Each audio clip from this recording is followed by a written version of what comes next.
This past week, I was fortunate to spend about a day and a half with my daughter volunteering with the Ice Age Trail Alliance to help build a section of the trail in the Rush Reserve, which is located near Rib Lake, Wisconsin. Bob and Ann Rush donated this land to the Alliance in 2019, and it is many acres of ponds and wetlands and pine trees and old-growth hemlock forest. This trailer holds all the tools you could possibly need to build a trail, and I think it must be a game changer for the organization.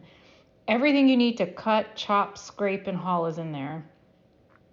And they also have bug spray, which was pretty important because the mosquitoes were definitely out in full force. We got our tools, we met our crew leaders, went over some basic safety information with all the different tools, and then we went out to walk a section of the trail that we were assigned.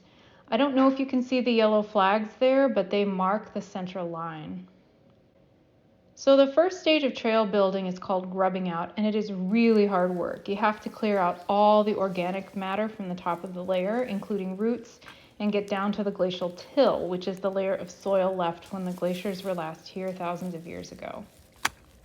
Here she is using a tool called a pickmatic, and we had a really wonderful crew instructor who was very thorough and patient with us as we learned how to use it. From the bottom side, when you got it on the side here, and you cut that taproot. This is another tool. It is called a Pulaski. It is a firefighter's tool, and it is named after the person who invented it. It has a mattock on one end and an axe on the other. And in these clips, you can see our crew leader, Alan, using the Pulaski to chop out the root of a tree stump that was in the trail. And we had to remove everything that would grow back or that would cause a tripping hazard. And as you can see, that was no easy feat because those roots just grow everywhere. And of course, the glaciers deposited plenty of rocks when they came through. Those had to come out too. Well, first I start with this giant prying tool, and I see that the rock is much bigger than I had anticipated. But I'm just trying to roll it out of this hole I've dug without hurting myself. Ta-da! Oh no, and I just fell in another hole.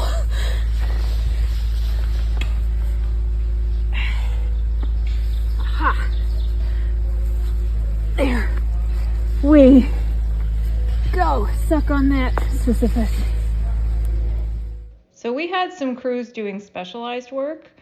There was one group who was actually looking for large rocks to put in the trail to use for steps. These have to be flat enough and wide enough to build a sort of staircase going up a steep slope to connect two parts of the trail. You can see down there is an existing cross-country ski trail, and they're building steps up to connect with the part of the trail we were building at the top of that slope.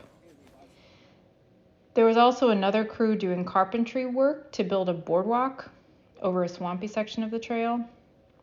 One final thing before I wrap up, which is that my daughter and I stayed in a hotel in Rib Lake since we were there for 2 days.